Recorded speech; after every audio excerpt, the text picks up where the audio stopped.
Hello everyone.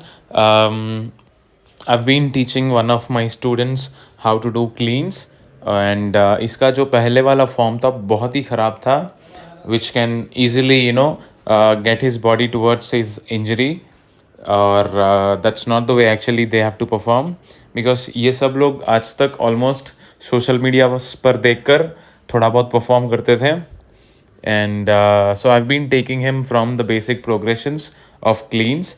So आज का जो मेन गोल था कि इसको पावर क्लीन सिखाना था फ्रॉम पावर पोजीशन. ओके, तो एक्चुअली पावर पोजीशन शुरू होता है मिड थाई और हम इसको थर्ड पुल भी कह सकते हैं. And why power cleans from power position is the power position जो है it starts from the mid thigh position जहाँ पर हम थर्ड पुल करते हैं फॉर अ ट्रिपल एक्सटेंशन, जहाँ पर हम वर्टिकली बॉडी को अगेंस्ट ग्रेविटी पुश करते हैं. तो we can do a proper clean with centre of gravity, right. I mean जहाँ पर हम सेंटर ऑफ ग्रेविटी मेंटेन कर सकते हैं, that only happens with a proper vertical push against gravity. तो इसका जो मैं बेसिक नॉर्मल वेट से सिखाया था and the main problem he got is इनको ये पता नहीं है कि बारबेल को हम कैसे वर्टिकली पुश करते हैं या कैसे पुल करते हैं ऊपर की तरफ. They normally follow the conventional deadlift RDL जहाँ पर ये लोग just they extend they body while lifting the barbell. तो what they miss actually is इनको conventional deadlift के बाद they have to push vertically against the gravity, जहाँ पर इनका जो है ट्रिपल एक्सटेंशन प्रॉपरली आ सके just to do a clean.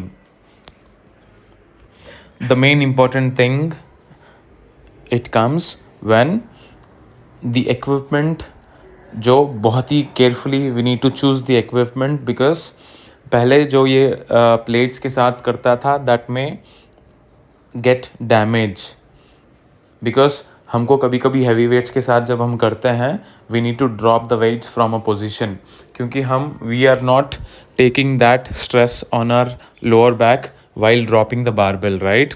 तो आज का जो सेशन का गोल था वो था कि इसको स्पेसिफिक ट्रेनिंग करवाए after the maximum strength phase, जहाँ पर once we are good with our maximum strength phase हम उसको स्पेसिफिक स्ट्रेंथ की तरफ ले जाते हैं. That can be explosive power और द पावर ट्रेनिंग. ठीक है, तो this was the session goal of today's and main thing comes the barbell maintenance and the plates. ये जो है few plates are designed for the bumper जिसको हम बोलते हैं वो बाउंस करते हैं प्लेटफॉर्म पे ड्रॉप करने के बाद. सो रबर प्लेट्स ठीक है थोड़ा बहुत हम काम कर सकते हैं, मगर in the market we have different plates which are designed only for Olympic lifting. And make sure ये हो गया इसका बेसिक्स. The first thing comes he has to come closer to the barbell, I mean shins को almost close लाना है barbell की तरफ. Then the grip should be beside his knees or hips, and once he is making the barbell contact with the body, जहाँ पर he has to we tell athletes to make a contact with the barbell because जब वो body को attach करते हुए ऊपर लाएगा, of course barbell is almost in the center of gravity. तो यहाँ पर हम safe रहेंगे lower back stress से.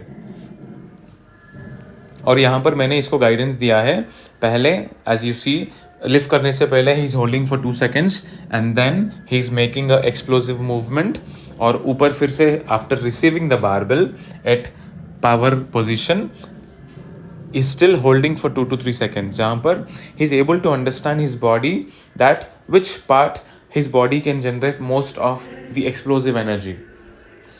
So you can see देखो every rep में I've been making him hold at a position.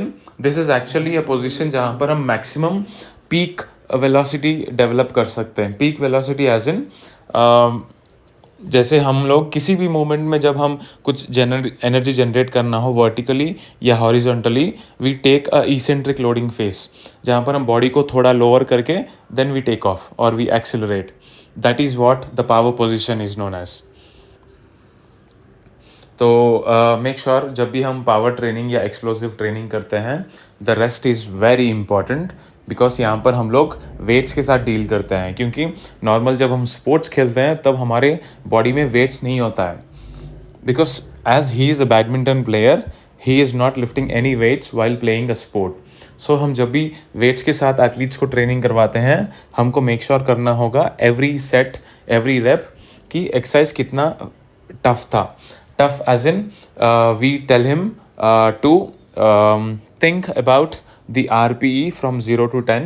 0 हो गया very easy and 10 हो गया the maximal that one can do while doing strength training.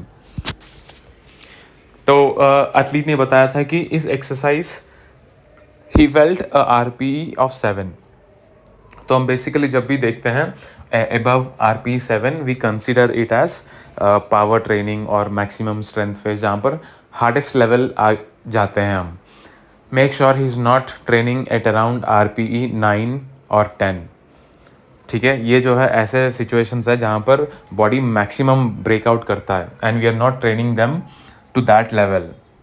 And फिलहाल इसका तो प्रेजेंट है प्रिपरेशन फेज में. After he crossed his maximum strength phase, he is moving that maximum strength gains into the specific strength.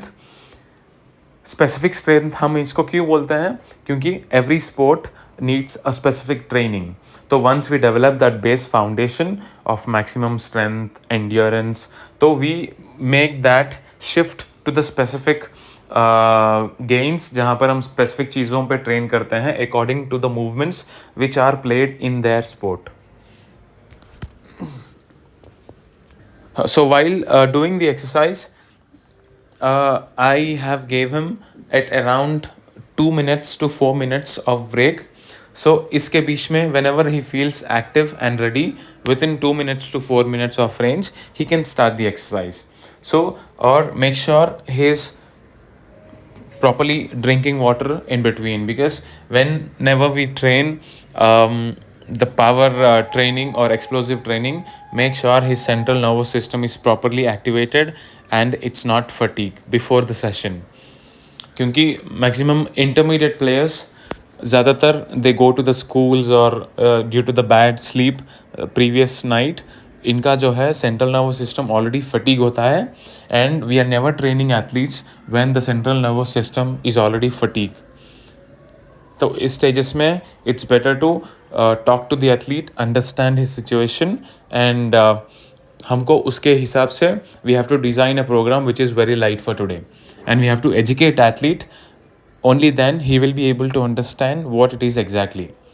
Or else athletes are very careless when it comes to their sleep, their hydration, their nutrition and their recoveries.